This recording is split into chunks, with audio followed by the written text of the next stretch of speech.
जरा मेरी तरफ बिल्कुल सही फोकस हो। ठीक है। आज की सुबह जबकि एक बड़ी भारी बारिश होने के कारण हमारे शरीर के ऊपर के सारे वस्त्र जब भीग चुके हैं, तो आज की सुबह हम इस लव गारमेंट्स के अंदर में प्रभु के वचन को जो दे रहे हैं, वो आज एलिया की चादर। जब हम इस जगह पूरे पानी से भीगे हुए आए, तो इस जगह पर एक चादर है जो हमें ओढ़कर, जिसको आज की सुबह हम प्रचार कर रहे हैं। और यहाँ पे परमेश्वर का वचन चादर के बारे में कहता है, पहला राजा 19 अध्याय के 19वें और 20वें पद में, कि जब एलिया इजाबेल से बचकर भाग रहा था, तो उसने एक खेत के पास से होके जब जा रहा था, तो उसने क्या देखा।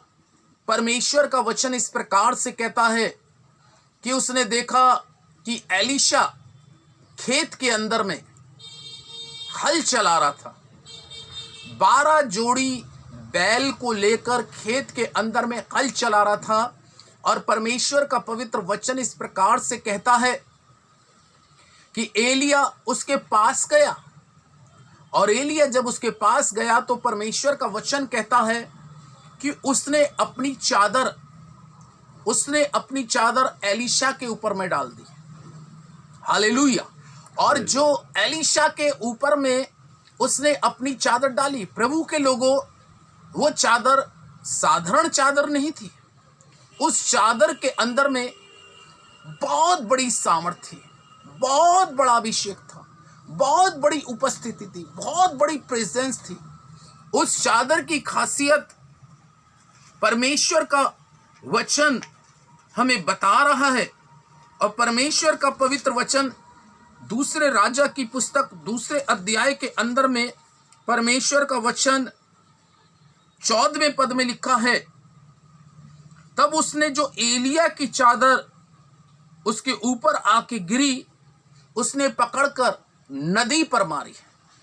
और परमेश्वर का वचन कहता है कि नदी 2 भाग हो गई। यहां पे परमेश्वर का वचन इस प्रकार से कहता है कि जब उसने वो चादर ली और जब वो नदी के तट के पास आया, अब उसको नदी से पार होना था, तो उसने वही एलिया की चादर जिसके अंदर में सामर्थ थी, जिसके अंदर में अभिषेक था, जिस चादर के अंदर में परमेश्वर की प्रेजेंस थी। परमेश्वर के लोगों, वो चादर कैसी थी? पवित्र थी। क्योंकि एलिया अंदरूनी आत्मिक रीति से पवित्र था।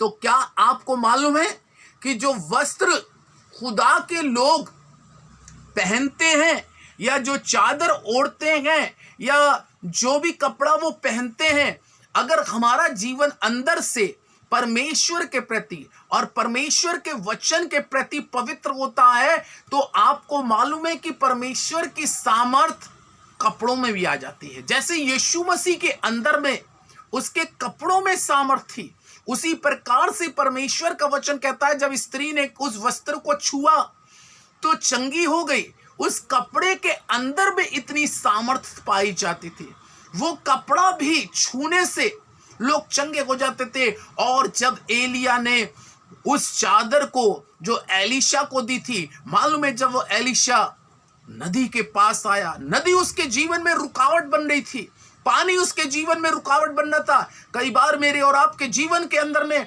बहुत सी चीजें रुकावट का, परेशानियों का कारण बनती हैं। लेकिन अगर आपकी चादर पवित्र है, यदि आपकी चादर पवित्र है, तो उस पवित्रता के साथ उस पवित्र चादर पर परमेश्वर की बहुत बहुत बहुत बड़ी आशीष आएगी।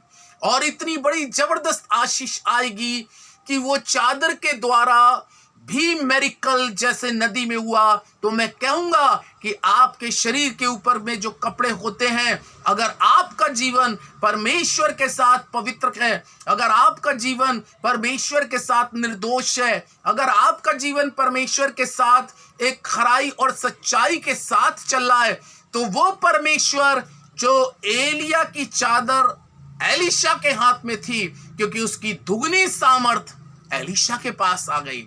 सो खुदा के लोगों, अपनी चादर को हमेशा पवित्र रखिए, क्योंकि उस चादर में से भी सामर्थ निकलेगी। अपने वस्त्रों को निष्कलंक रखिएगा, क्योंकि आपके अगर वस्त्र निष्कलंक हैं तो उस निष्कलंकता के कारण उसमें से सामर्थ निकलेगी, और वो सामर्थ आशीष का कारण बनेगी। परमेश्वर आपको आशीष दे, इस लव गवर्नमेंट को आशीष प्रदान करे परमेश्वर, और इस जगह को और इनके कामों पर भी आशीष दे।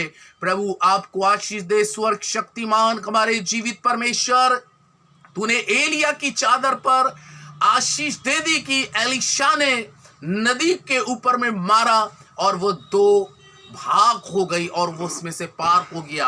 आज प्रभु जी, जिनके सामने चाहे पानी आके खड़ा हो जाता है, कभी नदी आके खड़ी हो जाती है, कभी गर्मी, कभी धूप, कभी जाड़ा, लेकिन कोई भी चीज उनको रोकने ना पाए तेरे कार्य के लिए। प्रभु तू अपनी आशीष कर, जैसे एलीशा के पास में एलिया की दुगनी सामर्थ आ गई। आज के समय में तेरे लोग पिता, उनके वस्त्र निष्कलंक हो और वो सामर्थ उनके जीवन से बहे, यीशु के नाम से आमीन। जय मसीह की। प्रभु आपको आशीष प्रदान करे। साहब है ना।